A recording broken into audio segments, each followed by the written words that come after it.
Welcome to another episode of the Victory Podcast, driven by Audi. I'm your host, Keely Eure, joined by my co-host and former USC quarterback, Cody Kessler.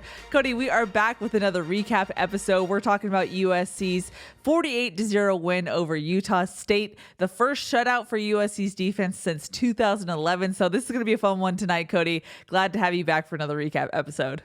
Yeah, that was an impressive win, and just so many good things happened in that football game, and it was so much fun to watch. And talking about the score being 48-0, the last shutout that USC had was in 2011, and that was the 50-0 game against the UCLA Bruins. And that's the only time I'll say UCLA with pride is I was a backup in that game, but Matt Barkley was there. He was a tunnel captain, so was it good karma? I don't know. I mean, they posted on USC Athletics website too, and just showed that photo of him on the ladder holding the sword up, and then the same thing of him running out in the tunnel. So just a beautiful night for USC football. So much fun to watch. I'm obviously very happy. I'm tired. It was a long night. We didn't get out. I left at halftime to get home and watch the rest because we did Trojan tailgate. I know you and the rest of the crew, Jordan, Sean, I don't think you guys got out of there till 2 a.m.? Yeah, I left at 2. I think everybody else left a little bit earlier. I'm kind of like the last tail end, making sure everything gets going, and then I head does out.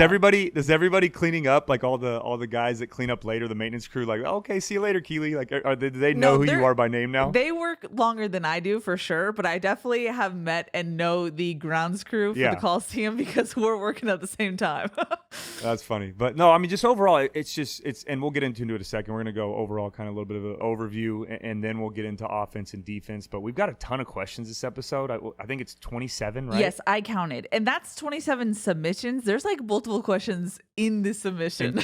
And you also didn't tweet it out last night, so you tweeted it today at 1 p.m. Yeah, and it's still got 27 questions. But and hey, going into a bye week, so we've got time to talk about all these and answer these. But overall, for me, just kind of a I guess first take or a quick reaction on it was so cool to see because, and I'm a quarterback, I'm an offensive guy, I'm starting to get more excited when our defense is on the field. Like I feel myself a little bit more locked into the game when our defense is out there, and that's how much fun this defense is to watch with what Dan Lynn's doing over there, and it's just so exciting. But overall, it's just when you talk about a game like that, right, you come off a big win against LSU, when you go into these games, you're used to seeing, and I say us or in the last couple of years, it be 50-21, right? Or 56-14 or even 10 points, right? You're used to giving up those couple points here and there, having a lackadaisical drive and, putting the backups in and maybe giving up 2 touchdowns. From start to finish, this was a dominant football game, and I don't want to get too far ahead, and there's still a lot more, to go for this year and a lot more to prove. But this is a very good football team, and I absolutely believe we are a playoff contender. And I feel comfortable saying that because it's not just 4 teams, right? There's 12 teams. We're in a tough conference. We've got a long road ahead, but the sky's the limit for this football team, and that was a very, very impressive win. I know it was Utah State, and it wasn't a Power 4 opponent or it wasn't a Big Ten opponent, but that's still a Division I football team that put up 650 yards a week ago. Now, there's so much I want to say off of what you just said, but for the sake of getting through this intro, I'm going to hold on it and just say a couple reminders before we jump into it. Be sure to subscribe wherever you get your podcasts. And if you ever want to get your voice heard, add to the 27 submissions that we had today. Be sure to look out for a tweet or a question box on our socials. Our socials are Victory Pod USC. But let's get into the defense first, Cody. And I know I'm just totally bypassing what you just said in the intro, but I just for the sake of making sure we got into this, to your original point of what you said earlier, I was thinking about kind of along the same lines of what you just said. It's so fun to watch this defense. And I think it's one of those things where I think we were so used to seeing a certain play style for USC defense that now I'm wait, I want to see more. The expectations, I don't have that I know what I'm going to see when this defense takes the field. It's no, I want to see what more they have in them. You know what I mean? There's just such an excitement factor to see what the energy and the effort they play with, which I know is Lynn's tenets. He has 3 tenets to his defense, and so far it's living up to the bill. Yeah, and if you see me looking down and looking away, I have my stats over here. I got my notes over here. I got everything in front of me. I'm ready to go this episode. But, yeah, it's to your point, I seriously can't wait to see Lynn scheme for Michigan. I can't wait to see him scheme for Penn State, for Nebraska, who's playing very good football right now. There's just so many games that I'm looking forward to that normally I go out there thinking I can't wait to see what Lincoln Riley does for this game. And that's still true. I'm still a quarterback at heart, and I'm always going to be an offensive guy. But I'm so impressed by what D'Anton Lynn has been able to do. And we saw it against LSU, right? We saw, did great in gap integrity. We did a great job of kind of suffocating their run game and not giving a lot of space and, not having missed tackles because it was such a tight area and we were great in gap integrity. But then you think, okay, this next week, going into an opponent that's a little bit lesser in a game that you should win, how is that going to transition? Is there going to be a little bit of a hangover? Is there going to be a little bit of looking to the bye week, looking past this opponent, going to Michigan in a couple weeks? Like, are you going to have that scenario where it feels like, all right, we won everything we needed to win in week one, right? And Miller said it best. Look, our goal this season wasn't to beat LSU, but it can feel like that sometimes after a big, draining win like that, both physically and emotionally. It's easy to come back on a short week and be a little lackadaisical and not have the momentum on your side. It was not that. And that's why I'm so impressed with this football team, because we saw around the country, and I'm not comparing us to other teams. I guess I'm just using it as an example of what can happen it was such a after weird week day 1 or in week college 2. Football. So Across many, the board. Notre Dame, and I'll talk about it proudly. Notre Dame, right? We love it's always a great day when the Irish lose and the Trojans win. But Notre Dame goes out and beats Texas A&M at Texas A&M, right? And they're a top 5 team. I think they were ranked 5th in the country. Everyone started kind of penciling them in for a playoff contender, right? They don't have anybody else the rest of their schedule. It's going to be an easy, cakewalk the rest of the year until they play us. And it's an easy schedule. They go out there and lose to Northern Illinois at home in South Bend, right? So then you see Oregon struggled last week against Idaho. Then they go and struggle against Boise State and barely win that football game. So it's very common early on in the season, especially against these opponents that aren't in your conference, that aren't, Power 4 opponents that are bigger name schools, to have those drop-offs. And what I mean by drop-off, losing the game by Notre Dame, that's those are upsets. Those are very rare. But I'm saying a game being like 48-28, right? It didn't look pretty. We still gave up 28 points to an opponent that we shouldn't even let score, all those things. None of that happened. There was very few explosive plays from Utah the entire night. There was very few times that we were out of place on defense. Guys were flying around. Utah State could not get anything going, right? And it was crazy too, because they avoided their game plan. So it tells me that what they did against Robert Morris, or what their identity was, they changed that. So D'Anton Lynn went into that game thinking, okay, we have tape off of Robert Morris in the spring game, and this is what they do, and it's a mirror of our offense, and they're going to go quick, and they're going to try to tire you out and play up tempo. They did the complete opposite. They slowed it down. They spread us out. They put their wide receivers on these insane wide splits, and they tried to spread you out defensively and take advantage of that. And D'Anton Lynn picked that up so quick and made the adjustments, so fast. And we have great players on that side of the football, but it's just, again, I'm already getting going, and we're 5 minutes into this episode. But from a schematic, from a schematic, is that how you say it? Schematic. Is that right? Yeah. Okay, schematic. From a schematic standpoint, got to make sure that I'm still Scholar Cody. Yes, from a of schematic standpoint, though, it's just so impressive, and I don't want to overhype him or sound like so it's early in the season. I'm not saying he's the best thing since sliced bread, but when you watch football and you break down film and you spend your life playing it and you understand schemes, and you understand what a coach does and brings the best out of his players, D'Anton Lynn is the best of the best, in my opinion, at doing that, and that's evident on the field, and it's so much fun to watch, and I just get excited about breaking down his film after games like that. Yeah, well, getting into the nitty-gritty of it, Utah State had a total of 190 yards, and this was a quarterback. I know we previewed possibly seeing 2 quarterbacks, Spencer Petras with that ankle injury. We didn't know if he was going to be ready to go. Turns out Bryson Barnes is going to be the quarterback. That's someone who USC struggled with last season. So the pig farmer. The pig farmer. And he had a mobility to him last year that hurt USC and ultimately won Utah the game. So I was curious how this one was going to go, but as we know, it was a shutout. And even, and I'm getting ahead of myself here, but in the second half, just the pride that the second and third team guys still played with, you could tell that they wanted a shutout. This was like, there wasn't a drop off in mentality, which was really cool to see as well. But overall, Cody, what did you think of just Lynn's ability to shut down any offense that Utah State had? I'm glad you said that too, because that kind of backs up what I was just saying. And that was my next point is, yes, the skill level will drop off a little bit when you bring the 2s and the 3s in, and sometimes you get to some of those walk-on players that it's cool to, have their name called in the Coliseum. But when your scheme is so good and everyone believes in it and everyone buys in fully and they're confident and they trust the guys around them, whether it's Mascarenas Arnold out there or it's Desmond Stevens, who's a true freshman out there, and they all buy in and trust that, like I said, you have the ability to be so good on defense and offense. It's the same thing on both sides of the football. But right now, this defense is playing so confident in their scheme. They're playing so confident in their coach and the coaching staff around them, right? They're doing a great job of trusting one another. They're not trying to make a play for someone else. And I talked about this last week on the LSU episode. You can see guys are saying, I'm going to do my job. I may not be the hero or make the tackle or make the interception on this play, but I'm going to do my job so my buddy can be able to make that play, right? And I trust that he's going to be there. I'm not going to try to do both. And when you have 11 guys doing that on a defense, it is so dangerous as an opposing offense to find a weakness, right? Okay, we're going to go try to attack the secondary today. Well, you got Kamari Ramsey back there playing and trusting John Humphreys and trusting Jacoby Covington and DeCarlos Nicholson that they're going to do their job, that he's playing the free safety position perfectly. Then you have a Keely Arnold coming down in the box and knowing that Mascarenas Arnold is going to take away the middle of the field and Eric Gentry is going to do a great job on the outside, that a Keely Arnold could play free in space and move around and help out. It just, guys are playing to their full ability, and that's what D'Anton Lynn does, right? He brings the best out of his players. He wants them to be versatile, but at the same time, he's not going to say, this is my scheme and you have to do it. I'm going to find ways to make you shine in this system, and it's just so much fun to watch. And that's all the way to the defensive line as well. Gavin Meyer, who came out of nowhere, is playing phenomenal football right now. Nate Clifton, a transfer, a guy that just got here for his first 2 games, is playing phenomenal football. Anthony Lucas is starting to tap into that potential under Sean New and under Coach Henderson,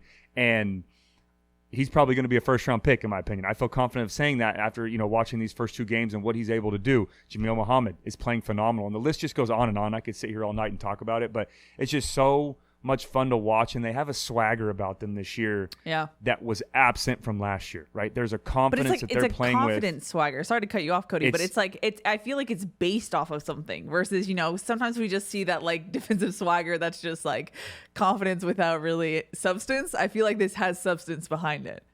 And what it's based off of is trust. That's exactly what it is. It's trust in one another, and it's trust in their defensive coordinator and the scheme that they're playing in. And when you have that and you play free and you play confident, you play fast, you can rally to the football, you can do things that a year ago you weren't able to do. And like I said, I can go on and on, but it's just so much fun to watch. And I wanted to wait to give, and I last week I talked about how good he was, but I wanted to wait for this week to see how we played against a lesser opponent and see how we bounced back after a big win like that before I fully bought in and gave D'Anton Lynn his flowers and this entire defense, obviously not going off of just one game.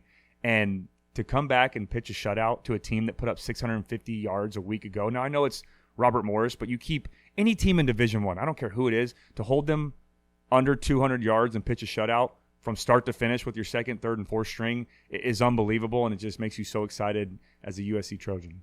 Now, you mentioned playing to your full potential, and when you say that, the first name that comes to my mind is Eric Gentry. And that's someone who got a bigger role on Saturday because Mason Cobb, he was listed as questionable heading into the game and did not play. We also didn't see Jalen Smith as well. But because Cobb was out, we saw Gentry with a much bigger role. I believe for the most part, it was just Easton and Gentry there for USC's linebackers. But I got to talk to Gentry after the game, which I was really happy about because I just wanted to catch up with him because we've noted it before, but he just seems so rejuvenated this season and just has the energy. And he admitted it. He was like, yeah, like it's this coaching staff. We all believe in each other. I think he's made a real connection with Coach Entz. That seems like it's been pretty impactful so far this season. So it's just really cool to see him kind of be the Eric, we talked about last week, but be the Eric Gentry we saw early 2022 when he was kind of just fresh on the scene. I feel like that joy is kind of back to him. Yeah, absolutely. And I'm glad you said Matt Entz. Matt Entz is someone that we've got to give a ton of credit to. The linebacker room right now is playing at a phenomenal level, especially when you have Mason Cobb sit out. I mean, Mascarenas Arnold is a phenomenal football player. He's so much fun to watch. He had an interception there off a great tip from Gavin Meyer. You have Eric Gentry, like you said, flying all over the field. And I said this on Trojans Tailgate Show about, a quarterback, when you say the eyes don't lie, right? When you get those TV copies and it kind of zooms in on their eyes, and you can tell when a quarterback's calm and not rattled a little bit and doing a great job of just staying in the moment. It's the same thing for a defender, right? When you get that TV copy on him after they make a big play, I mean, he looks just fresh, excited. I mean, just ready to go, even after a play, in between plays, whatever it is. It's just so much fun to watch. And I know we're not the only ones seeing it, right? I know our fans or Trojan fans around the country watch this game from home or watch it in the Coliseum, and you can just feel that energy coming off of guys like Eric Gentry and Kamari Ramsey and this entire defense. And, I mean, it's just so much fun to watch. And, again, this is only 2 tests. I got to reel it back in. I got to tell myself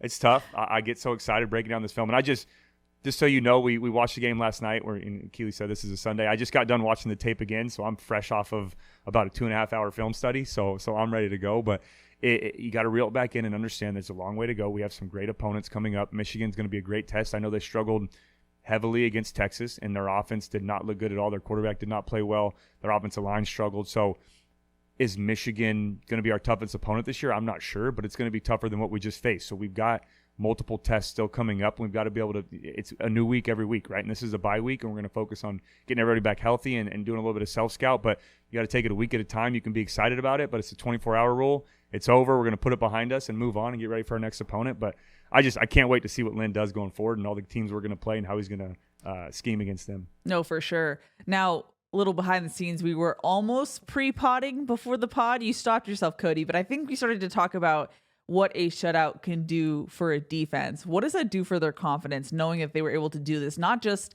from the starters, but from, 2 deep and on?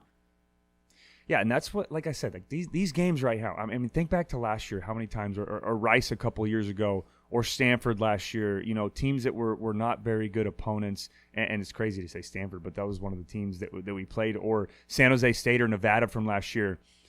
When you play those lesser opponents, right? Think back when I played, it's very common, right, that you're going to blow them out. You're going to put up a lot of points. It's going to be out of reach by halftime, but it's very, very rare that you pitch a shutout. And in my opinion, the great football teams do that, right? And we went out there.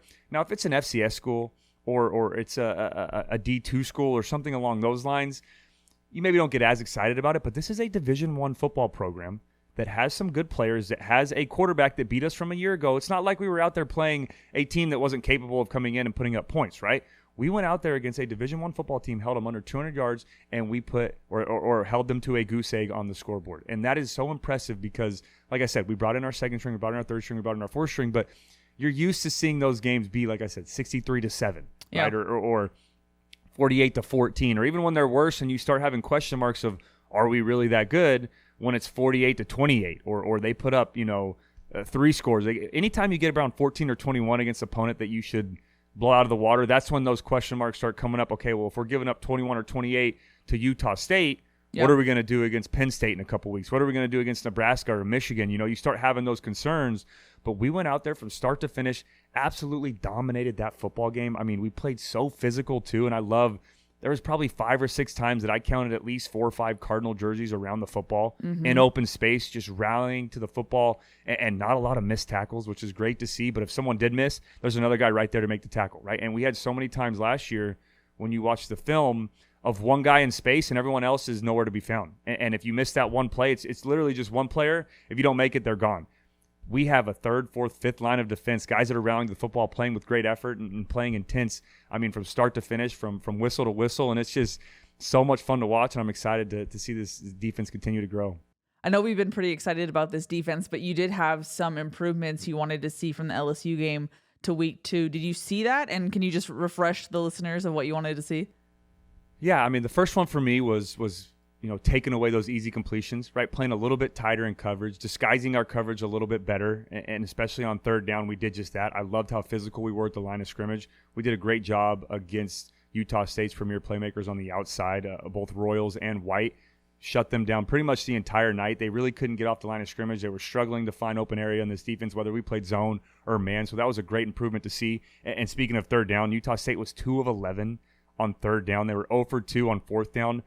That is a winning formula for no matter who your opponent is. That's a phenomenal job by Danton Lynn and the staff, getting off the field on 3rd down, getting the football back in the hands of our offense. And the other thing for me was, or another thing I wanted to see from this defense, and it was one of my keys of the game, was being able to get home with a 4-man rush, right? And we only had 3 sacks on the night, and I say only, I'll take that. But the biggest thing for me is we were getting home, but Utah State was just getting the ball out of their hands so quickly, and you could tell that was their game plan, right? They knew that we had guys up front that were able to have a great pass rush, and they wanted to get the ball out quickly to eliminate those negative plays. But I loved what I saw from Anthony Lucas. I loved the push that we got up front and the pass game from Nate Clifton and from Gavin Meyer. And even the plays when they said, hey, they're getting the ball out quickly, Gavin Meyer knew, okay, I'm not going to get home, but I'm going to start getting some tips. I'm going to get my hands up. And that played in our advantage. And we had a huge play before the half. Gavin Meyer put his hands up, get a tip. Easton Mascarenas-Arnold has the pick, and we go down and score 6. So that was awesome to see. And Jameel Muhammad, another guy that was getting home. And then we were sending Kamari Ramsey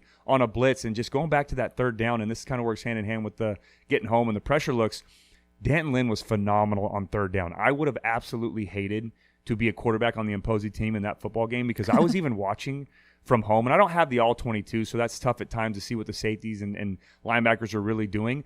But I was trying to guess at home, rewatching the film of, I'm going to play a little bit in my own head. What pressure's coming? Are they bringing pressure? Are they getting out? You hear Tony Romo and guys that call the games, they're getting out of this one, they're doing that. So I tried to play a little bit of a game within the game at home, and it's so difficult the way he disguises his looks, especially on third down when all those funky looks come to play, right? And you see Eric Gentry walked up, head up over the center, and you have Nate Clifton outside, and he absolutely did that. Now, he didn't show too much, but he did what it took to win the football game. But Bryson Barnes and this offensive line for Utah State could not figure out whether it was a pressure look or whether we were dropping out. And there were times when you could see him send the line left. We're going left. Then you see Jameel Muhammad drop out to the right, and two guys come from the left, and he's like, okay, my quick's over here, but now another pressure's coming. So it was just a nightmare all night for Bryson Barnes and this Utah offensive line or Utah State offensive line trying to figure out what Danton Lynn was doing. And by the time you're guessing and you're a little bit late, there was a sack, there was a throwaway, or they were getting off the field on third down, and it was just so impressive.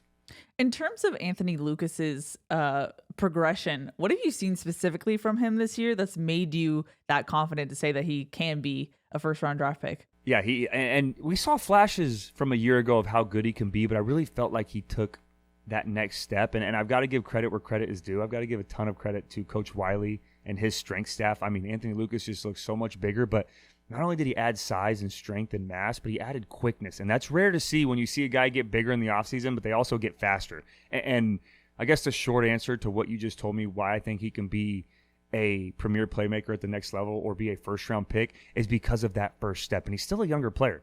He's only I think he redshirted at A&M, correct, his freshman year? I think he's only a redshirt sophomore. So he's a young player that has so much potential that I don't even think he's fully tapped into yet, but you're starting to see flashes of that, and it's going to be scary how good he can get. But I guess my answer to that is how quick he's getting off the football. The really good ones that you worry about on Sundays are Myles Garrett, or TJ Watt, or JJ Watt, the guys off the edge where you'll have your best left tackle out there, and they're still late because of how quick they can get off the football. And then by the time you take that kick step, they're spinning underneath or they're bull rushing you. So we're starting to see glimpses of that. And again, obviously he's got to stay healthy and there's a long way to go. But I absolutely see Anthony Lucas being a dominant football player, not only for this team, but on Sundays as well. Now, as promised, I'm going to bring up some questions. We got one from Trojan Sam who said, do you think Lynn will use the bye week to add a couple of new wrinkles to try and throw off Michigan a little, or is the scheme funky enough as is to negate the familiarity factor? I love that everyone knows that funky Lynn's defense is funky now, right? And it's for those of you who are probably first-time listeners, and we've been getting a lot too, which has been awesome. And yeah, it's so exciting to see all the comments on YouTube. The good ones, we read all of them. We see the negative ones Cody. too, but we don't pay attention to them. But no, it's funny. I know Trojan Sam is. Oh, well, here's Coda. Hold on a second. Okay, come here. He knows that his treats are up here. I saw ears out of nowhere. Here, up here. Look. Okay, one more. Tell him what you think. What do you think we're gonna do? What do you think Lynn's gonna do against Michigan? Okay, good job. All right. Well, he's got his treats now, so he's good.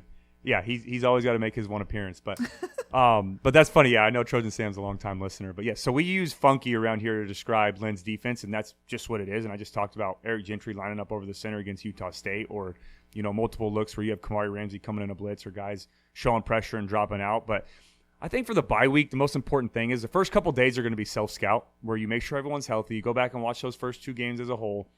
You see some of the looks you did. You look at percentages. Hey, we've shown a double A gap look, 70% of the time on third down, or we've shown pressure to the left side 40 or 50% of the time, right? Because again, the chess match, that Michigan's watching the same tape that we have, right? So that's why you self-scout, to understand what your opponent's going to go off of, and then you try to figure out what they're going to try to do. So I think the first couple of days will be self-scout, and it's good. It's almost like an extra day or two of fall camp or spring ball, a little bit lighter because you want guys to recover, but you're going ones versus ones, twos versus twos, right? You're getting back into that competitive nature, but then you get those extra days to prepare. And going back to Trojan Sam's question, I absolutely think Lynn, and the type of play caller he is on the defensive side of the ball, is going to go back and watch that tape and say, all right, we've shown this look 5 or 6 times and we ran the same pressure out of it, we're going to show the same look, and this time we're going to drop out. Or this time we're going to show the same look and bring it from the right side instead of the left, right? So he's going to do different things to confuse Michigan. He knows what they're going to be preparing for, but then you take it to the next step. He might add in some things that we've never seen or he's never done before. Or,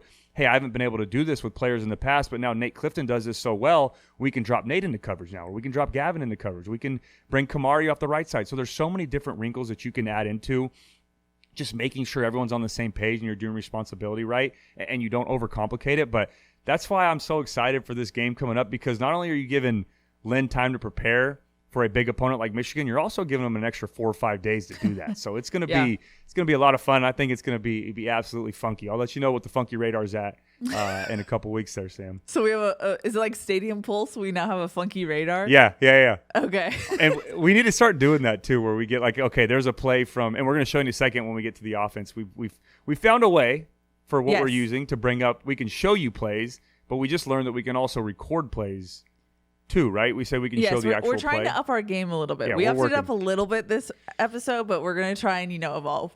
They self-scout, we self-scout. We're going to try and improve every week. 1-0 every week. Well, that way, and I mean, but that way we can, and oh my gosh, he's back. Hey, buddy. Yeah. All the treats are gone. Dad is no more.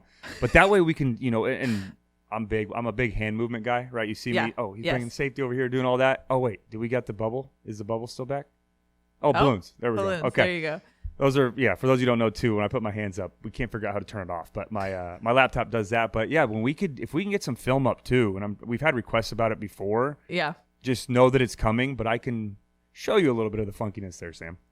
In a similar vein, Chad wanted to know, do you think Lynn was holding back plays that are more complex to wait for the Michigan game, or do you think they showed their hand more during the shutout?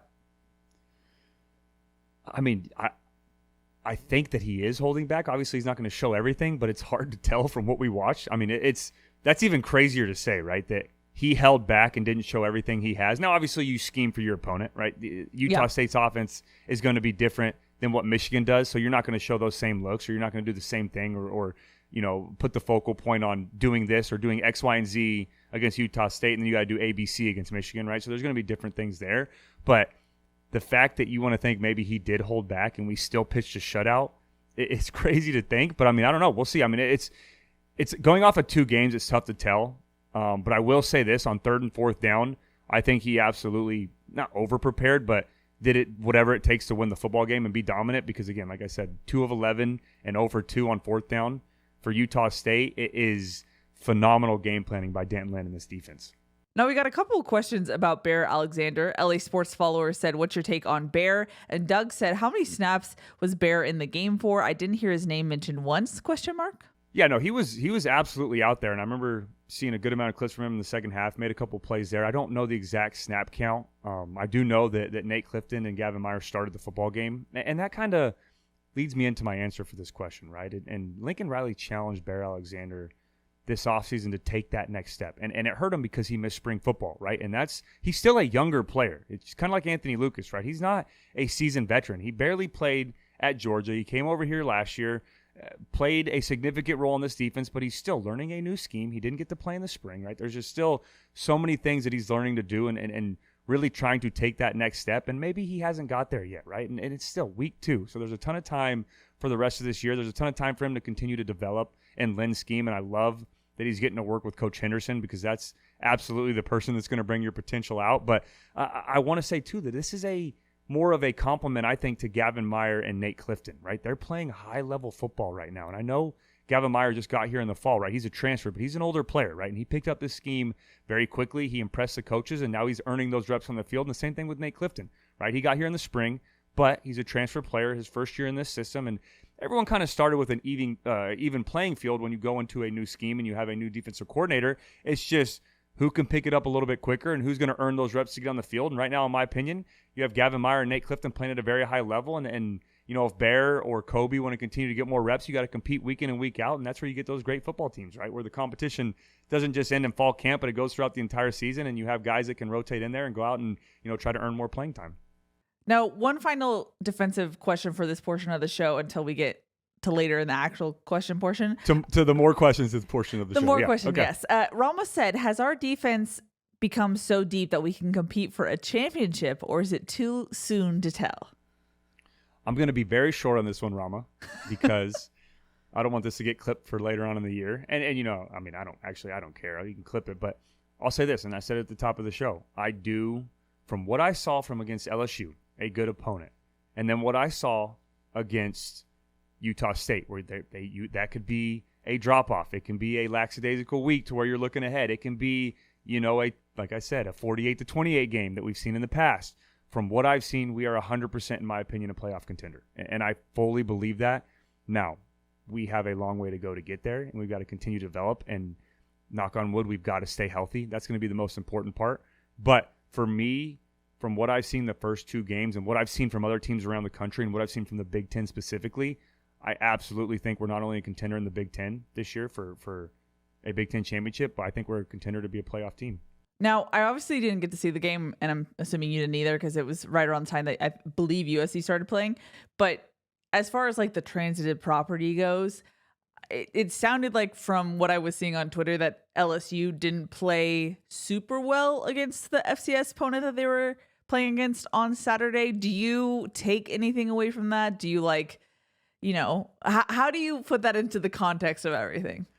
I mean, I don't pay too much attention to that. And for those of you who don't know, they played Nicholls State, which is an FCS school, like Keely just mentioned, and they won 44-21, right? So that's kind of what I was just talking about, right? That's when you get a little concerned about your football team when they go out and struggle against a lesser opponent, or they give up 21 or 28 points. But, I mean, it's tough for me because you see teams all the time play up in those bigger games and then – struggle against a lesser opponent, and then they go on and have a phenomenal season, right? Or you always have some schools that maybe struggle early on in the first 2 weeks, and they pick up steam and get in a rhythm, and then they become a great football team. So I think it's too early to tell, but for me right now, it's just tough because there are different circumstances to compare the two. I just think we went out there on national television again, and at the end of the day, it's still LSU football, right? They are a good football team. There's a ton of five-star. They've got great players. Garrett Nussmeier threw 6 touchdowns against Nicholls State. Like, they have players on their football team that can be dominant. Now, are they good as a team yet?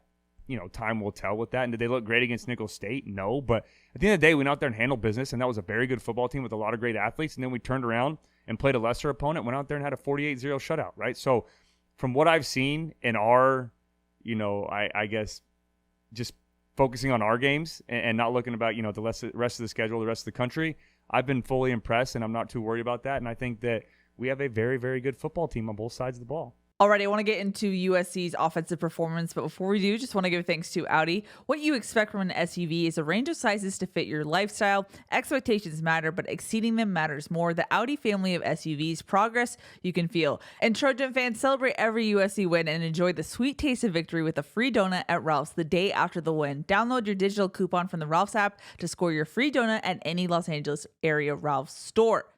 Alrighty, Cody, switching over to USC's offense, I'm going to give a little behind the scenes. So in Saturday's presser, it was sandwiched in one of Miller Moss's answers, but he said that Utah State prepared a unique defensive game plan for the Trojans. And speaking of Coda, my dog ears perked up a little bit. I was like, I wonder what that actually looks like.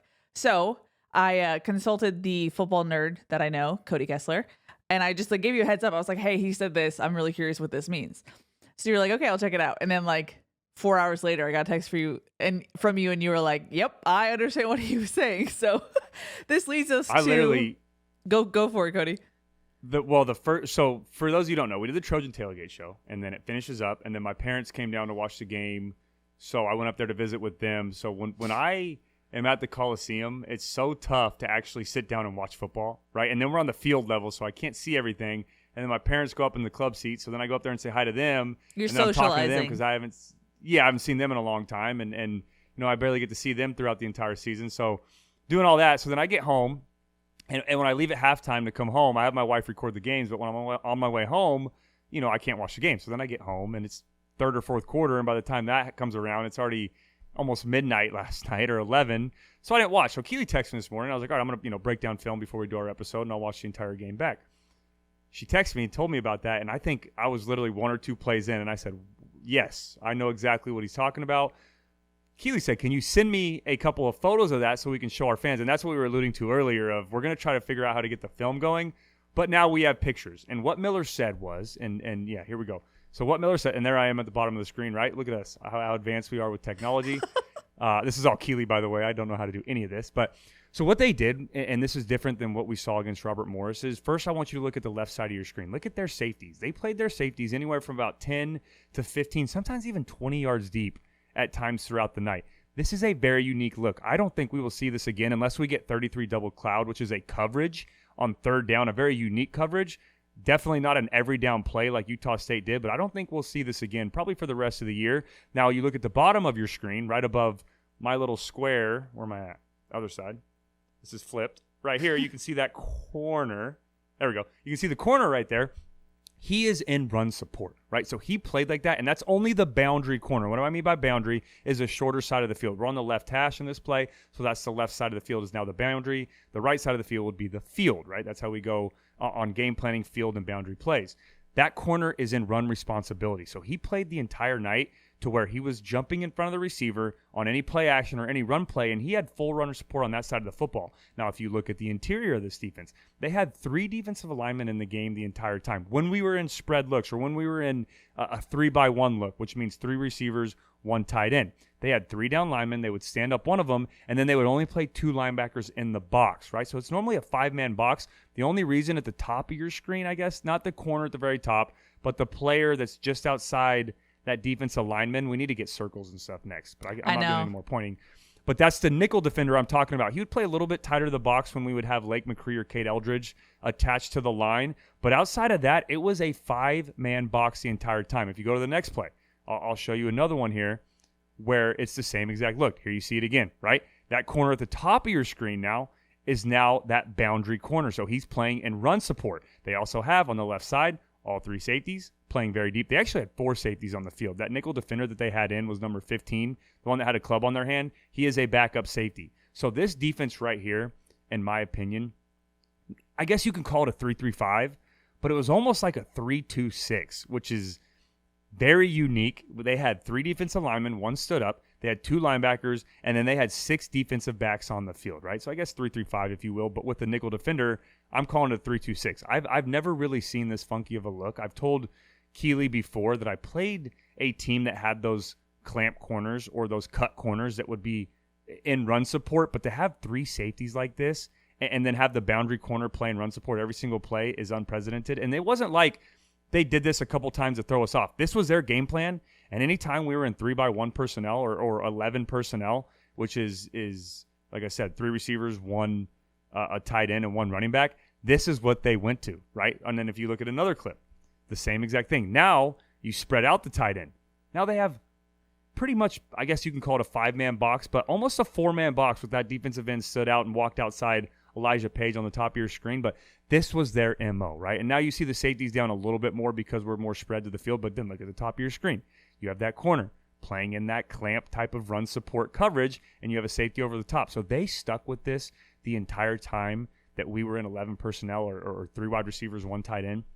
And this was their MO. And they thought, okay, we're going to just keep everything in front of us. We're not going to allow any deep shots, which they did. I got to give them credit on that. They did not allow any deep explosive plays in the pass game, and they did a phenomenal job of keeping everything in front and not giving up any deep shots. And we had a flea flicker here and there that we missed. But when you have a play caller like Lincoln Riley that knows, okay, if this is what you're going to do, we are just going to run the football until you come out of it. And crazy enough, Utah State did not come out of it, right? They stuck with this the entire game, but we ran the football. That's why in the first 2 drives, we had 131 yards rushing, right? When you have a 5-man box, 4-man box, 6-man box, run the football. All my young quarterbacks at home, all my coordinators at home that want to go coach football, if they're going to stay in a 5-man box the entire night or even a 4-man box with a DN playing outside, run the football until the wheels fall off or until they adjust, right? So what Lincoln Riley figured out too, and this is why on the opposite side of Dan Lynn, why Lincoln Riley is the best play caller in the country, we have another clip now of Lincoln Riley. So now he went to a 2 tight end look. How can I take advantage in the pass game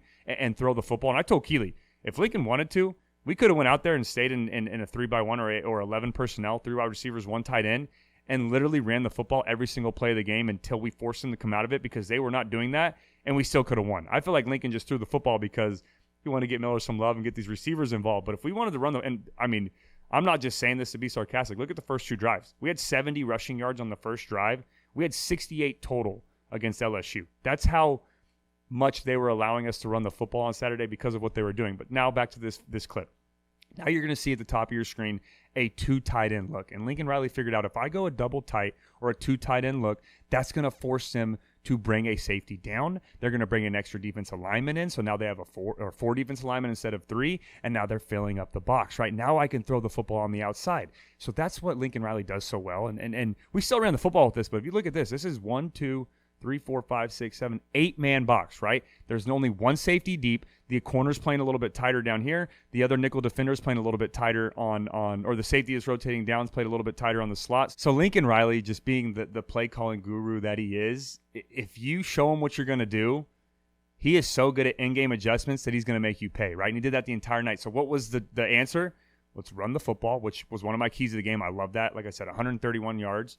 And the first 2 drives was phenomenal. Woody Marks, Quentin Joyner, Brian Jackson, Marion Peterson played phenomenal. The offensive line played phenomenal. But a big part of that is because of what Utah State was doing schematically. And then the other thing we did was go to RPOs, right? So we'll just have a run-pass option the entire time. If you want to cheat into the box or play 3 safeties deep, we'll hand it off. If you want to start playing a little bit tighter to the line of scrimmage, then we'll fake it and kick it out to Mekhi Lemon for a touchdown. We'll kick it out to Zachariah Branch, who ended up dropping it, but that should have been a walk-in touchdown. We'll kick it out to Jacoby Lane on a quick little hitch route when you're bringing that corner and run support or Kyle Ford. So there's so many, or Kyron Hudson was another one. So Lincoln Riley's so good at, in-game adjustments and game planning against what you're going to do. But I guarantee you going into this game, and I went back and watched the Robert Morris tape, no one expected this. And that's why Miller said that after the game was, we had this entire game plan, probably so many shot plays. We're going to take advantage of it.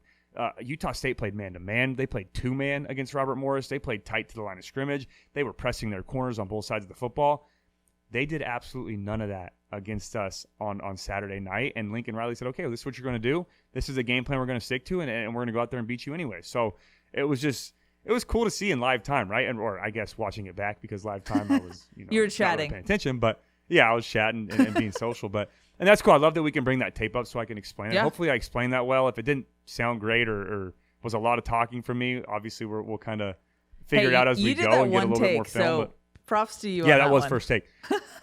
Because I want to be able to explain it to the point of next time we need to get to where I can draw on it maybe a little bit. Yeah, or yeah.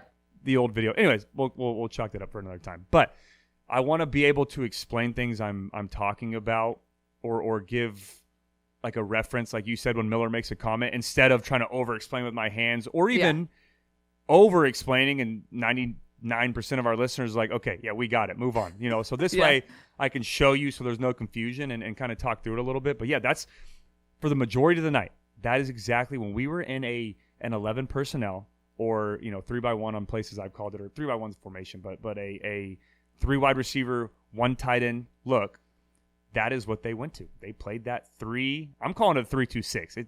Technically, someone will call it 3-3-5, but I'm calling it 3-2-6 because of personnel, and especially with those 3 safeties deep. But it was basically a 33 double cloud coverage the entire night, or a Tampa 2 coverage with a dropping Mike. And what that means is double cloud on each side. And instead of dropping a Mike linebacker or a nickel defender in the middle of the field, they just put all 3 of them back there to start off the play. And they took away the deep shots, but we were just gashing them in the run game over and over and over. And then we got to RPO and kicking it out there with those simple plays. And that's why you saw so many of those quick little bubble screens or those quick little kick out plays and getting Mekhi Lemon or Zachariah Branch in space. But yeah, that was a lot of talking. Again, when I'm in the film room, I could talk for an hour and a half. So I'm going to stop there. But hopefully that showed you a little bit of what Miller was talking about and gave you a little bit of a reference what Utah State tried to come out and do against us. So just to reiterate, just putting a main bullet point on this, just to make sure that I'm here with you, Cody.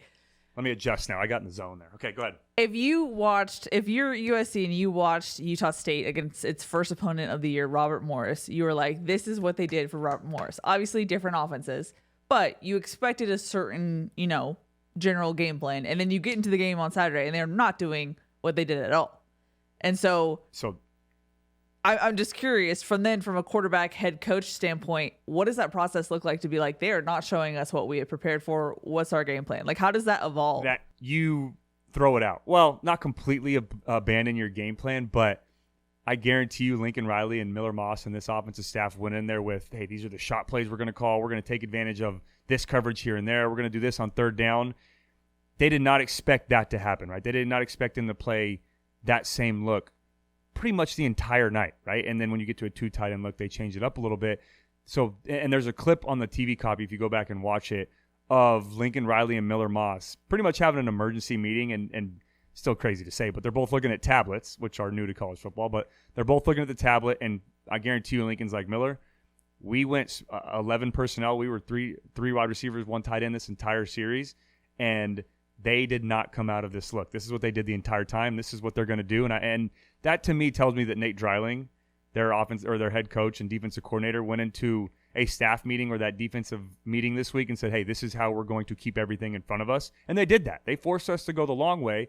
When you just have a guy like Lincoln Riley, though, he can play that chess match and make great in-game adjustments. And like I said, throw out that original or initial game plan and figure out how to beat you with in-game adjustments or halftime adjustments. And he did just that. But then he figured out, let's go 2 tight end look like Robert Morris did, who they played a week ago. And you started to see some of that similar look to what Utah State does. But overall, it was something that they weren't prepared for. And Lincoln Riley and Miller Moss did a great job of saying, okay, well, this is what we're going to go to. And that was, like I said, running the football, RPOs, and getting the ball out quick and some of those screen plays, and then going to 2 tight end looks so we can take some shots, and made it work. And we ended up winning the football game 48-0. Also, speaking of tablets, I need to make a correction because I remember you asking me if it was just screenshots of the play or if it's full video on the tablets. And I said the former, it's full video. So they actually can see. Yeah. Yeah. I think someone else told me that too. I think Trojans Live, someone mentioned that. Someone did. I remember hearing that, but that's unbelievable. Unless, I mean, in the NFL, it was only pictures, right? You can only see, like I said, right, I think a second before the ball snapped and then 2 seconds post-snap. And it was a field view and a behind view and then a field view and a behind, or a side view behind view. But if they have the full video, that is, I mean, I can't imagine how beneficial that is for, and that's going to help Lincoln Riley even more, so I'm all for it. But that's got to be so beneficial for, having those sideline meetings, or when you have in between series, calling guys over and saying, hey, this is what they're doing and this is where we're going to get it fixed, and the game plan going ahead. And we saw that perfectly on Saturday night. And it was like the exact scenario in which tablet would be an advantage. Yeah, for sure. It was awesome. I mean, you give Lincoln Riley a tablet now and in helmet communication. I mean, it's over. I love it. But yeah, that's what Utah State wanted to do. That was their. And I like to believe, because my keys of the game, I like to believe Lincoln Riley watched our keys of the game and listened to our podcast and said, hey, of course. Cody said we got to run the football this week, so dang it, we're coming out and running the football this week. But I guarantee you that was going to be a point anyways. Let's go out there and establish a run game, which they did, and then some. That was phenomenal to see. But overall, yeah, it was great to see Lincoln Riley, see a defense that they weren't expecting and then make those adjustments and still have a very efficient night on the offensive side of the ball. Yeah, and he said so as much in his halftime interview. He said just coming out of the LSU game in general, they knew that they wanted to capitalize on what they know they can do in the run game. So I think no matter what Utah State was going to show, they were still going to try and have a balanced attack, like you said, in the keys to the game. I'll say this too, and I think we got some questions, but just so I don't forget to say this, Woody Marks is an absolute dog. I mean, he is a phenomenal football player. He's a type of football player that you love to have on your team, right? And he's just so good. And Quentin Joyner played well, like I said. Brian Jackson and Marion Pearson, that entire running back room got an opportunity. And again, Quentin Joyner, 2 touchdowns on the ground. I think he had over 15 yards of carry at one point. I mean, he was playing great football, but Woody Marks is an absolute dog. He's just so much fun to watch. He's one of those guys on your team that can do everything, and those are very rare to have on offense, especially at running back, and I'm just so excited that he's on our team. And it's so interesting to me going from watching it live field level to broadcast. You can't fully grasp how much Woody Marks is getting just hit so hard. And like, I'm used to football hits, I'm used to all that, but between LSU and this past game, he was getting rocked. So just a shout out to Woody for staying in there, being a tough football player. But as you mentioned, we do have a lot of questions about the run game. Zany SC said, Cody, I'm sure you're going to give some well-deserved flowers to Woody and Quentin. Of the running backs you played with, who do they remind you of and why? Oh, that's a good one. I didn't see this either. Normally I like to look at the questions, or try to here and there.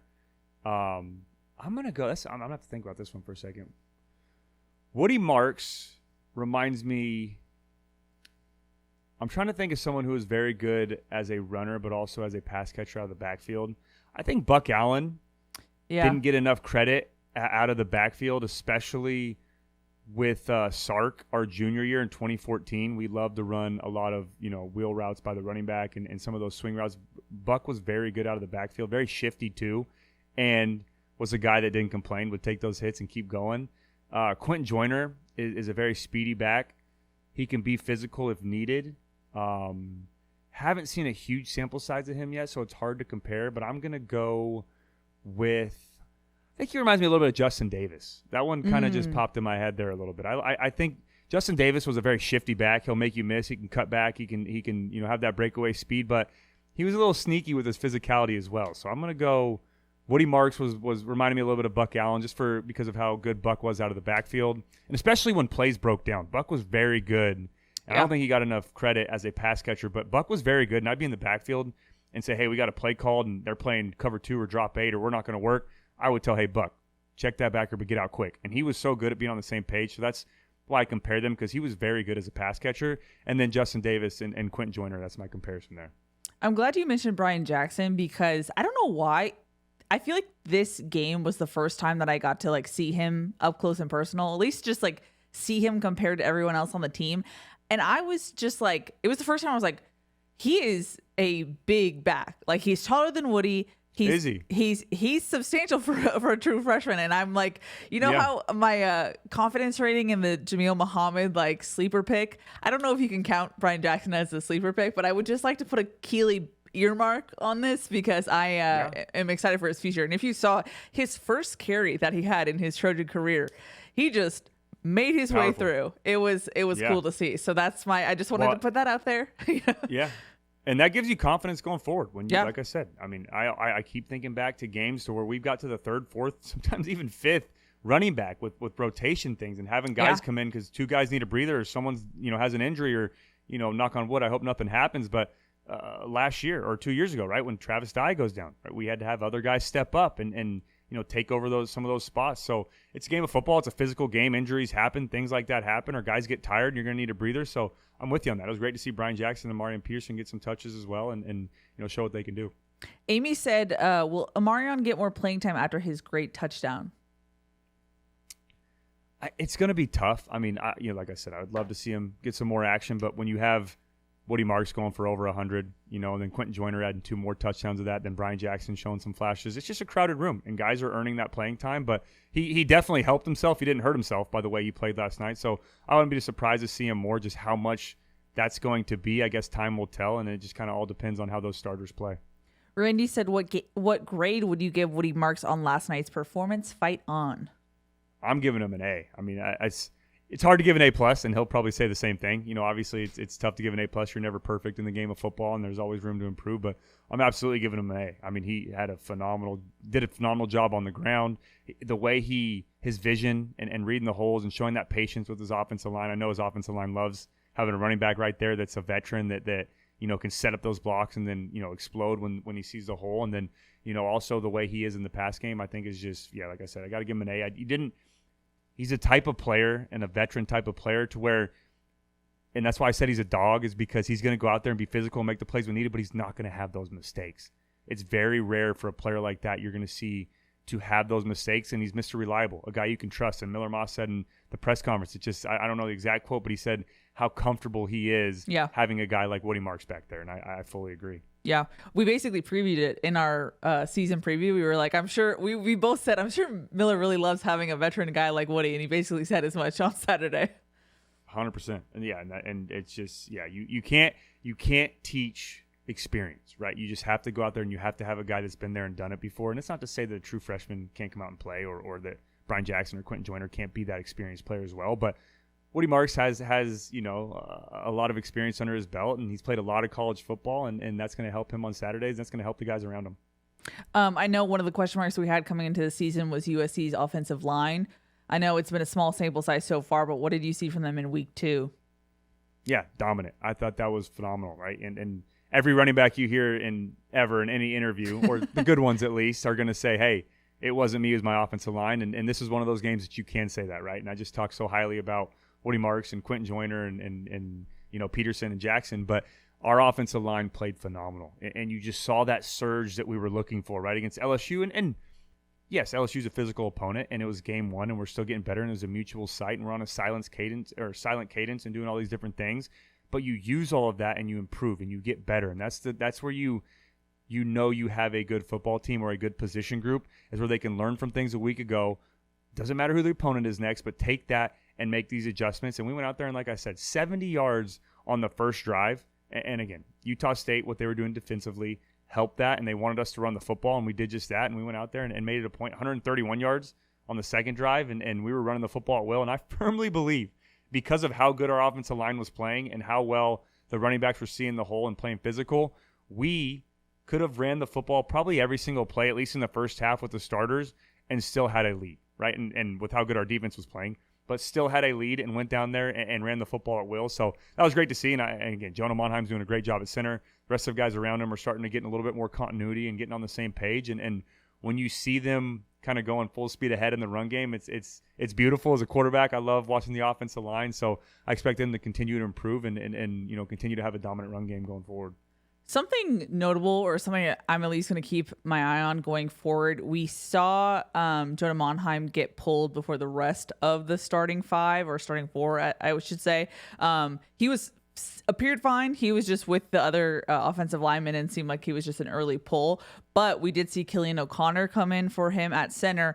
And then at some point he got injured and had to be helped off the field, and he did not return. And then we saw, for the first time since his injury, Gino Quinones come back out on the field and fill in for Killian there. But just something to watch for, because we kind of already feel like, as is, USC's center depth is a little shaky. So if Killian O'Connor has a serious lower leg injury, that could be a little concerning there, just as far as depth and as far as where we know or have heard where Gino Quinones is health-wise. So obviously we'll get an update from Lincoln Riley when he knows more, but just something to watch for going forward, because obviously you want everyone to stay healthy, but offensive line is such a bruising position that sometimes you need that depth. So just something to watch for going forward.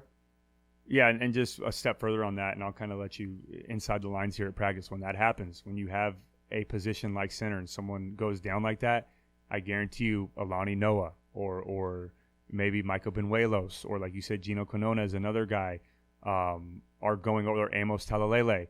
They are now added to that center quarterback exchange before practice starts, right? So every day before practice, before you throw the receivers, before you go talk to the running backs, the quarterbacks and the centers go down there and they get 10 to 15 snaps in, right? You get a couple under center, you get a couple in shotgun. It's normally the 1, 2, and 3 deep. When someone gets hurt, now you send someone else down there. So the coaching staff's already ahead of that. It's just going to be interesting to see, and hopefully that never has to happen. Yeah. But who that's going to be in practice, or what interior player at guard or center. And I don't think it'd be Emmanuel Pregnon, but I expect it to be one of the guards or one of the backup guards will probably be someone who would be an emergency center. Now we got a question from Rigo, and I don't know if his question applies to what we explained about, USC not expecting what they saw on defense, but Rigo said, what was going on with the pass game in the first half? Was Miller not putting the ball where he should have, or were the receivers just not making the catches? Felt like the chemistry was off between Miller and the wide receivers. Yeah, you're not wrong in saying that, Rigo. I mean, it definitely felt like that a little bit, especially early on in the football game. And you got to call it how it is, right? A couple of those drops definitely affected that, and we'd be having a different discussion if Miller had 3 touchdowns, in the first half, and the first one to Jacoby Lane was a drop. And beautiful route concept. I love the play call there by Lincoln Riley. Great route by Jacoby. Perfect ball placement by Miller. Just a drop, right? And again, normally when you bring a receiver in a tighter split, and what I mean by that is bring the receiver closer to the tackle or to the edge of the offensive line, you'd expect an out route, right, or a corner route or something where you have more space to the outside. But they sold the out route, and then he pivoted back inside, and perfect route, just got to catch that football. And then the other part of that was that drop by Zachariah Branch, right, on the RPO. That would have been a walk-in touchdown on the swing route. So then we're sitting here talking about 3 touchdowns. But for me, there were a couple plays that Miller missed, right, or just hesitated a little bit, and it felt like the timing was off. But the biggest thing for that is because, or for me, is because of how dominant we were in the run game. When you're running the football at will like that, and you're not throwing it around the field a whole lot, it's tough to get into that rhythm, right? When you have 7 run plays and 1 pass on a drive, you're not going to get into a rhythm as a quarterback. And not to say that, we need to go out there and establish a passing game and let Miller throw it around, and that's more important than running the football. Not at all. But it's tough to go out there and not throw a football or throw one pass the entire drive or two pass the next drive and then expect to be in a rhythm. Now, we picked it up a little bit in the second quarter and got things going a little bit better, but I'm with you on that, Rigo. It felt like they, obviously some of the drops, but Miller did miss some of those throws and had some tips or just throws that we're used to seeing him make from last week and in the bowl game. But that's something that I'm not worried about. They'll get it fixed this week in practice and get back into a rhythm and get things going. Rama wanted to know how frustrating is it to be a quarterback and have drives that should end in a touchdown turn into just a field goal or a turnover? They're absolutely frustrating in the moment, but when they're most frustrating is at the end of the game. That's when in a close game. The woulda, right? coulda, shouldas. Yeah, exactly. And luckily it wasn't a game like that to where it was close and those didn't matter. But you've absolutely got to get those fixed for those big time moments, because it may seem like the difference of 4 points, right? A touchdown compared to a field goal. But when you have those close games, and we saw it last week, right? And not to go back or knock on anyone, but we missed that easy field goal attempt at the end of the half. Yeah. And that put a little bit more stress on the game towards the end there. And us to go down there and have the game winner, or when LSU went down and kicked a field goal to tie it instead of having to score a touchdown. It's so much easier to kick a field goal than it is to go score a touchdown, right? And those big time moments. So those absolutely matter. But the time they're the worst is the film room the next day, right? And especially when you lose a football game by 3 points, by 6 points, but by within 2 scores or 1 score, and you left so much on the field. Those are tough, but yeah, they're especially tough when everything kind of settles, the adrenaline falls off, and then you watch film the next day knowing, man, I got to make that. But again, we have a coaching staff to get that fixed, and great leaders on this offense to where I know they'll get those things fixed and ready to go. Vatsal, sorry, it's a first time asker, which always makes me excited, but I don't know if I said your name right, so please correct me if I got it wrong. You're all excited. I am. He said, Cody and Keely would love to hear you talk about Miller Moss double clutching and throwing the wheel up to the left sideline to Woody Marks in between 3 defenders. Elite throw, he says. Yeah, I mean, there's 2 parts to that for me. The first one is absolutely elite ball placement. That was a beautiful throw just over I think dropping linebacker it was, or a nickel defender, and put it right to where only Woody Marks can catch the football. A beautiful 2-ball, and for 2-ball is in between a 1 and a 3, obviously. But a 1 is a ball that's on a straight line. A 3 is a go ball or a deep shot ball. A 2-ball is that kind of layered throw just over the linebackers but before the safety. So that's what that throw was, and that's very impressive. That takes both arm strength and finesse and to be able to be that accurate. But the first part of that question that you said, the double pump, he's just got to trust that a little bit more, right? It allowed that safety to get back into the play, and if you watch the whole clip, Woody Marks takes a pretty big hit on that, and he got up a little slow. He was fine. Obviously, like I said, he's a dog, so I'm not worried about him, but he did take a pretty big hit by that safety. Yeah, and that's when Keely was talking about those hits that he keeps taking all night. Yeah. That doesn't help, so you want to protect your buddy as a quarterback. That's what we call it, protect your receiver, protect your buddy. So when he double clutched or hesitated, just trust it the first time, right? We know you can make the throw. The ball placement was perfect, but just throw it the first time. You saw it. You read it perfectly. You know you have it. Just don't double clutch and allow that safety to get back in the play. But overall, to make that throw, and like I said, Woody Marks, just as impressive as he is, to make that catch as a running back, to take that hit and still come down with it was awesome. And that's high-level stuff from Miller and Woody. We got a question from Pete who said, what do you want Miller Moss to show next? What does he need to improve to be considered a first-round draft pick?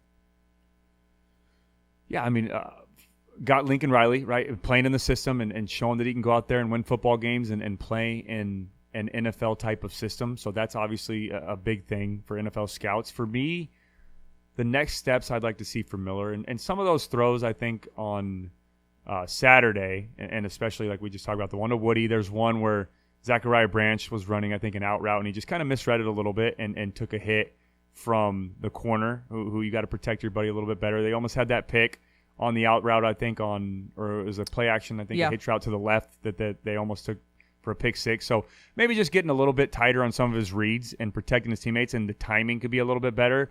And then I'd like to see him push the ball downfield a little bit more, right? And we had that one to Deuce Robinson where it was an not interception, but a pass interference against LSU to where he beat him. He could have put a little bit more over the top. Then we had that flea flicker to Mekhi Lemon.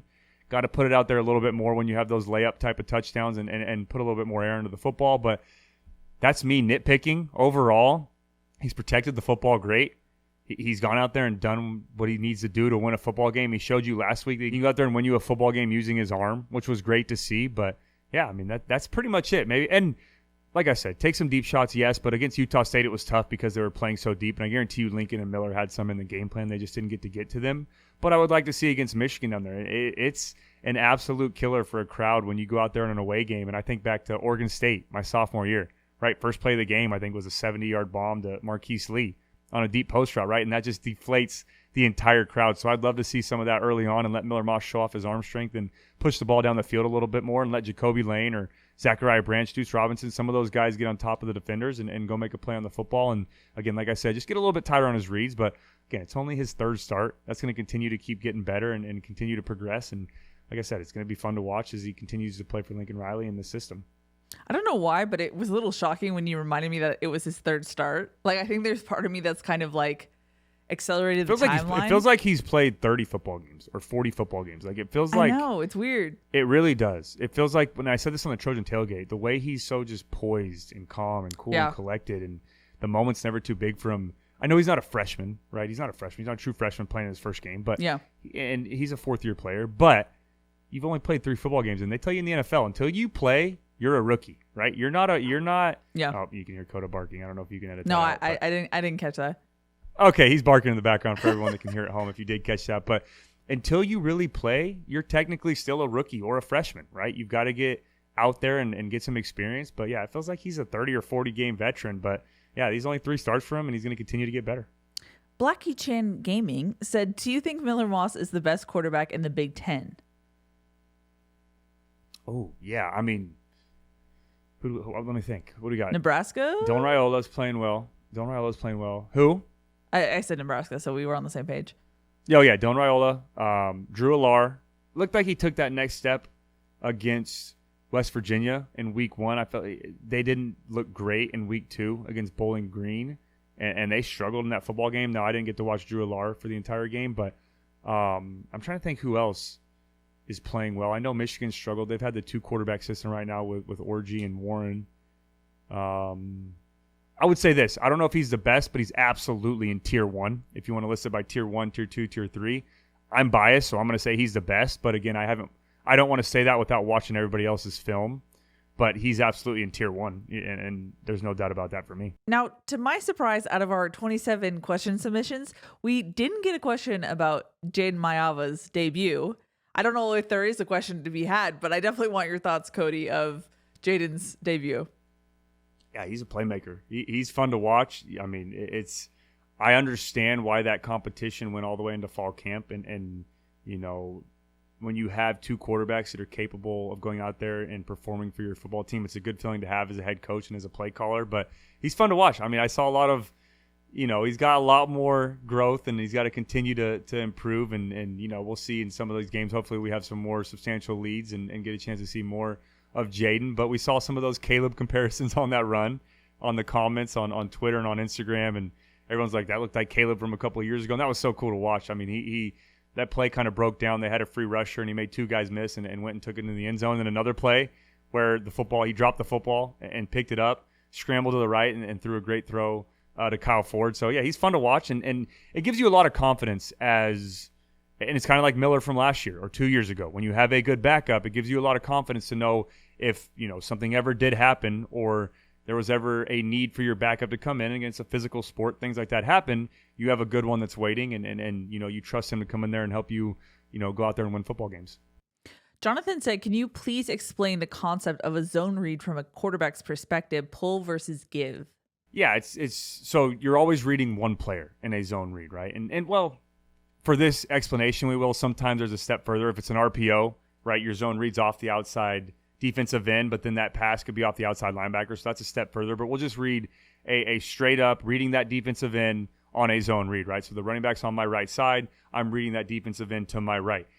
As the ball snapped, the right tackle is going to leave him alone. They're going to down block or sift or work up to that middle linebacker. I am responsible for that defensive end, right? The running back knows I'm running to the left. I am expecting to get the football, but the decision is by the quarterback and the quarterback only. So I'm reading, as soon as I get the ball, my eyes go to that defensive end. If he starts crashing down slightly or hesitating or working down towards the line of scrimmage, I know I can pull it and run outside. If he hesitates and stays, feet in the mud, square stance, he's looking at me, and my running back now has a step on him, I'm giving it, right? If you're an athletic quarterback that I would like to say I was at times, but I wasn't. I know that there's times that I can get a little bit of, okay, if he crashes a little bit or he plays a little outside, I can still beat him on the edge. But if there was ever a time that he hesitated even half a second, I'm giving it to Buck. I'm giving it to Justin Davis. I'm giving it to one of to Rojo, to Ronald Jones, and I'm letting them go do the rest because that's not my job. My job's to throw it. But yeah, that's the best way I can explain it, right? You're reading that defensive end, crashes it all, pull it and run. If he hesitates at all, give it and let the running back go pick up some yards.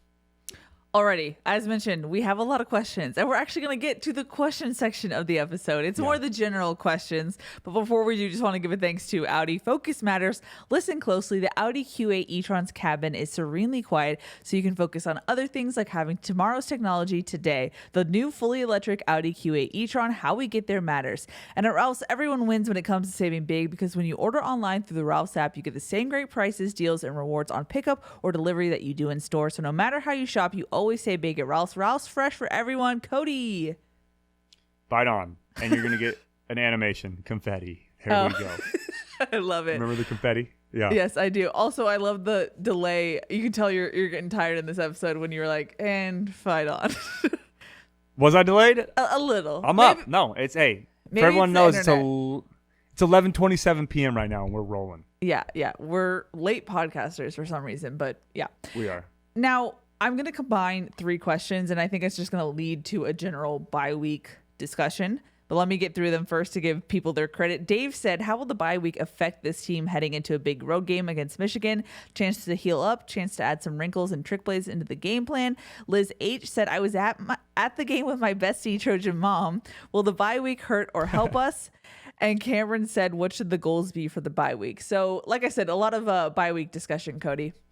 Yeah, I'll kind of give an overview of all 3. I think the negative side of a bye week, and especially this early on, is that, you waited all this time to finally play some football with fall camp and spring ball, and then you play 2 games and 2 very good football games, right? You get into a rhythm, and we go out there and win big against LSU on the national stage, and then yesterday we go out and win 48-0 against Utah State, and you want to keep that rhythm going in to another week or keep that train rolling on both sides of the football. So you can lose momentum a little bit with an early bye week like this and have to pick it back up. But the positive side of it, and I think it is more of a positive thing, especially coming from a Sunday and then a Saturday game, with a crazy schedule like that.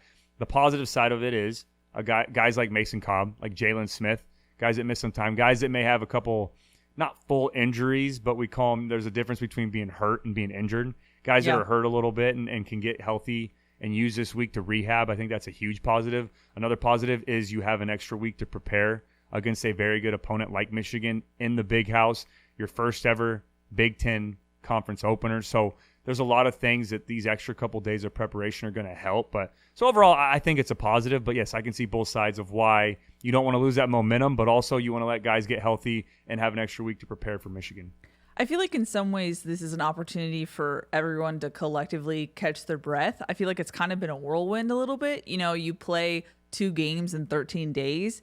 And in my interview with Eric Gentry, he said our bodies were hurting this week. We were trying to push through and practice and still make it very competitive. So I think in some ways you can, like you said, Cody, kind of restore your bodies a little bit, focus on yourself a little bit instead of kind of just this like we're turning around and going. Because I also was talking to Riley on Thursday in our interview, and he was saying, I was asking like, how did your team prep this week in a short turnaround? And he said, we're not even really in a routine yet. It's not like they're like long enough into the season where they're like, oh, this is weird because we usually do X, Y, and Z. And so he was like, it's still kind of new for us. And if you think about it, like the Wisconsin game is going to be the first time that USC is playing a game 7 days after their on a last normal game. schedule. Yeah, exactly. Yeah. It's week 4 of college of the season, or I guess technically week 5 with the bye week. Yeah.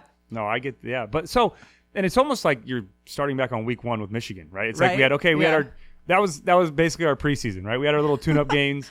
Now we're going to do another week of fall camp, and then we're going to get ready to play Michigan. But either way, phenomenal first 2 games to build off of. So if that's the starting point, I can't wait to see where this team can go. I'm combining questions again. Andrew said, what are some key improvements that can be made on both sides of the ball to prepare to beat Michigan? And Blackie Chan Gaming said, what questions do you have for both the offense and defense? I'm going to start with offense. I think maybe taking a little bit more shots down the field, right? Let's push the ball down the field a little bit more. Let's let Zachariah Branch use his speed. Let's let Jacoby Lane and Deuce Robinson use their speed, right? And we saw flashes of that against LSU, right? That beautiful over the shoulder throw to Jacoby Lane on the free play. A great throw to Deuce Robinson also on that go route after Zachariah's big kick return against LSU. So we've seen flashes of pushing the ball down the field. And again, I know Utah State did a good job of keeping everything in front of them. But this next week against Michigan, I'd love to see us make that a point of emphasis, use some of that top-end speed that we have and continue to push that ball down the field. And then defensively, I still think we can be a little bit better at getting home with the four-man rush. And like I said, I understand Utah State was getting the ball out quickly, and they were afraid of taking those sacks, but I still think we can add some. I'll say this, we're doing good at the four-man rush. I would just like to see some more sacks, right? And we only have 3 on the year so far through 2 games. I want to see us go out there and have a couple coverage sacks to where no one's open. They can't get the ball out quick, to where the quarterback tries to scramble, but he can't because we're doing a great job of keeping them in the pocket, and then the interior is collapsing up front. So those would be me just nitpicking. But overall, I mean, it's tough to really say where to improve when you have a team that's firing on every cylinder and you have a team that's playing phenomenal football on both sides of the ball. And to your point about the offense, we also got a lot of questions about, is Riley holding back on offensive play calling, which I'm assuming yes. Yeah, I mean, I think he's, the biggest thing I'll say is those gadget type plays, right? Those unique formations. People call them trick plays. We used to call them gadget plays, funky looks, whatever you want to call it. I do think he's holding back on a lot of that, and he's keeping it very basic from a formation standpoint and maybe a concept standpoint as well. But again, you do what it takes to win a football game. You don't hold back against Utah State or against LSU and say, man, I wish we would have done that because we're saving it for Michigan or Penn State in a couple weeks, right? You still go out there to win the football game, but overall, we have not seen all of Riley's, bag of tricks, I guess, is the way of saying it. Because I think back to last year and how many crazy, unique plays in those big-time moments, right? Think back to the Washington game, right? You remember the handoff to Zachariah, the fake reverse, came back to the right, tossed it back to Caleb, and then we threw it down the sideline to Taj Washington, right? And then you only see a handful of those a game, right? But we haven't seen any of them. The only one we saw so far, I guess, is the flea flicker to Mekhi Lemon, which is a common, I guess, trick play, a flea flicker. You see that a lot. But also that we tried to do that end around reverse to Zachariah against LSU that got knocked down and was almost a disaster. But luckily, I think Elijah Page was who jumped on the football. But, I mean, it's just we have not seen what Lincoln Riley and Miller Moss and the receivers that we have are fully capable of when it comes to a play calling standpoint, and I think that's only going to improve as the opponents get tougher. Texas Trojans said, how do the players handle the AP rankings noise? We didn't talk about this, but USC moved up 2 spots in the AP poll to number 11. I am just going to say that I don't think they really care about it, I would say. I feel like when we ask those questions at practice for media availability, they're kind of just like, oh, it's outside noise. But you obviously have been a player, Cody, who had to pay attention to rankings. So curious your thoughts there. Yeah, it's cool. I mean, it is cool to see that and see your hard work pay off and see it get recognized by the AP poll or other rankings and show that, hey, we're winning football games and we're a real contender and now it's being reflected, amongst the really good teams in the country. But I've said it before and I'll say it again, nothing really matters until that college football playoff ranking comes out. So that's when the committee gets together and talks about, what these initial rankings are going to look like. And then more importantly, what it's going to look like at the end of the year, right? And that's when it really matters. But it is cool. I'll say that. I mean, it was exciting, especially my first year starting. I remember looking and, we're top 20 this week. We're top 15, or I think we got up to number 6 my junior, senior year, right? So and again, you don't pay too much attention to it. I can't even fully remember, but it is cool to see that and know that your hard work's paying off. But again, none of that matters until those CFP rankings come out, and then especially at the end of the year to see if you make one of those top 12 teams to go to the playoff. We got a question from Carl who said, not about the team directly, but what happened to the lights and will this be a problem in the future games? Keep it up. So you look confused, Cody. Okay, well, I didn't realize it. I was driving home. I didn't realize it happened at halftime. I thought it was later in the game.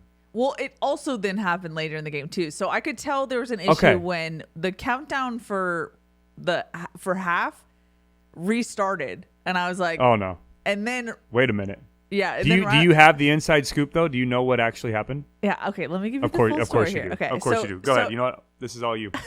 So then, you see Riley talking to the operations people, and I was like, okay, something is up, obviously. So I didn't know if the lights part of me thought that was for the halftime show. So I was like, oh, okay, they're going to come on.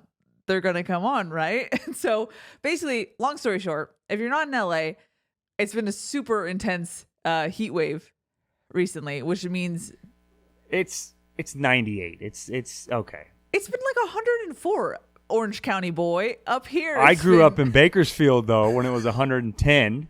So I can't sound. For all my Bakersfield listeners, I can't sound soft. So I'm doing this for my own, so I don't get a text message. It's not that bad, but yes, it's been in the hundreds, which we're not used to. It's even 100 down here. I'm in Irvine, and it's been 100, and that's Okay. But yes, it's been hot. So okay, continue. Thank you. So that whole parade was for nothing. Yes, it was hot. Yeah. I just proved your point, anyways. Okay, continue. I'm gonna stop. So there's been blackouts, and if you work at USC or if you've been a student at USC, there's a thing called Trojan alerts. And so you get certain like important updates if there's like police activity or if there's like an earthquake. But I got a Trojan alert on Friday that the power was out on like that side of campus towards the Coliseum. And so that was on Friday. So apparently the Coliseum didn't have any power, any AC for all of Friday. And that's when everyone is like setting up things and making sure everything's okay. So that was apparently super brutal. And then on Saturday, I believe that they had power and then it went out around half time, but then the Coliseum has backup generators.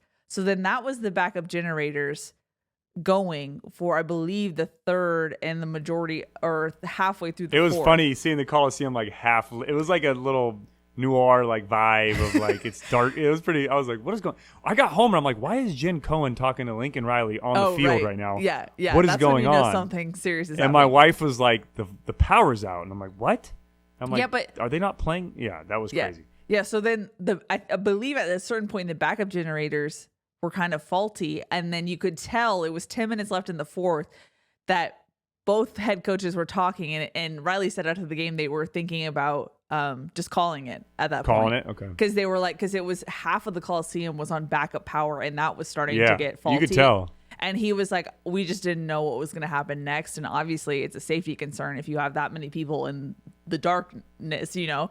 But luckily it came back on and I saw some tweets about it too, but luckily, and this is like, obviously there's more serious things when a power outage is involved, but we did get to see USC's backups get some valuable playing time. But so yeah, it was related to the heat wave. When I left at 2 a.m., that portion of like that LA area was also still dark. Like it wasn't just the Coliseum. Wow. It was like around that whole neighborhood. And then I don't know if you saw today, but the Hollywood Bowl actually had to cancel its performance tonight because they lost power. So it's not just a Coliseum thing. It's just there's a lot happening when everyone's trying to turn up their AC a ton. I guess LA can't handle the heat like Bakersfield can. You know, we're a different breed. We're up there. We're a different breed. Where is this coming all my from? Baco people. I'm just telling you, we would be. Well, now I'm about to I'm going to contradict myself again. We would have summer workouts that were 110 and practice would get canceled. So never mind. I can't even say that anyways. we would have to go at like 5 a.m. for summer workouts sometimes because after like 1 o'clock it would be 115 degrees. Jeez Louise. But anyways, yeah. So follow up question. Have your I'm a tough Bakersfield boy badge. Like you don't need to do anything else, Cody. I wear it proudly. All my Baco listeners, shout out. But clearly, no, I'm a softie now though. I'm in Orange County. I go to Newport. I go to the beach, walk around the sand. That beach air. Yeah, I can't deny that. But okay, so the follow up question was, will that happen again? I would assume no, but that's kind of unpredictable, right? That's not something they can prevent. I have no idea. Honestly. Okay. Well, you gave us the inside scoop. That's all we needed. No. I say I have no idea in the sense of like, I'm not talking to the important people who make those decisions. I'm just telling you what I heard from the field level of the Coliseum. So yeah. What happens if there's lightning? Oh, fireworks. Dang it. Well, kind of the same thing. Did you think it was lightning? Yeah, I thought it was lightning. I'm trying to figure out these handles. Okay. Anyways, moving on. It's midnight. Let's keep going. We are getting Thank delirious. you for the inside scoop. Jen said, who are the guys that followed both Coach Riley and Coach Lynn on the sidelines? Those are they're the get back guys, I believe. The get back guys. Yes, those are the get back guys. So, and that's got to be probably the worst job in all of football. It would terrify me. Because you're told pregame. Now, I think that's what they are. I don't know exactly. Yeah, we're guessing to a certain degree. I'm assuming that's what they are. Lincoln Riley's pretty good at it. I've never seen him have or been told to get back. But so as a coach, you can get sideline warnings, and then those sideline warnings, or a player, anybody, and then those sideline warnings can turn into 15-yard penalties. So the ref always tells you have to stay back a certain amount of space. As a player, I think it's like 5 yards. It's all lined up or taped off. But as a player, you have to stay, I think, 5 yards back behind the yellow line from the actual out-of-bounds chalk. As a coach, you can't go past the chalk, or you have to be before the chalk because the referee, the sideline judge, runs up and down the sideline, right? He plays just outside the playing field. So you, as a coach, kind of get lost in the moment, right? Or you're yelling, or you're trying to get the play off, or things are going on. So you're going to run out on the field, or you're going to get lost where you're at. They have now assigned players or guys, which, again, aren't even players. They're just normally like equipment guys or someone in football ops or somewhere around there who are assigned as get-back guys, right? So if a coach moves too far out or gets out in the playing field, their job is to pull them back so they don't get a penalty or they don't have a collision with the ref. And that's what I'm assuming it is, right? And yes. Hey, positive for them. They get free TV time the whole time. Their parents can see them on TV. So that's the positive of it. The negative of it is if Lincoln Riley is fired up and he's yelling at someone and he's getting on the field. You have to be that poor soul that's like, Coach, you're shaking up there like, hey, Coach Kip. And he turns around and says, hey, nicely, I'm saying it nice, hey, please stop. But he says something else. Yeah, it's a tough job. But, hey, got to give credit to him, and they get some TV time, so it's not all that bad. G said, with score predictions, what is the wager for the end of the season on who was the closest to the scores of each game? I don't think we've even set, like, the consequence. I think we're just that competitive. Wait. And who won? He said, I believe right now it's 1-1. I don't remember. Let's go. Did I win? I think I said 63-7, and we went. Is that too much? Did I say? Anyways, we'll check it. We got to go back and listen. I think you said something in the 50s. I said 66-10. We also got a comment on YouTube that says that we need to come in with an envelope or like a folded piece of paper and reveal it. I saw that. Sure it's already written down. Yeah, which I swear. We've got to submit our answers to Emily before. I know, seriously. I swear I'm not copying you. Like I go seriously off of vibes. And I'll back you up on that. You beat me the first week and you went first. I will give you credit there. I'm a sore loser, but I'm too competitive, but I'll give you credit on that one. Thank you. I appreciate it. Yeah, we'll have to double check. We'll update the next episode. Yeah. Next time we do a score prediction, we'll update the official record. And I'm going to end our episode, Cody, with a final comment from Joe Osorio, who said, it's been a while since we've had one of those games. It was easy to stay up on the East Coast watching a game like that. And I feel like that's a good sentiment to end the pod on.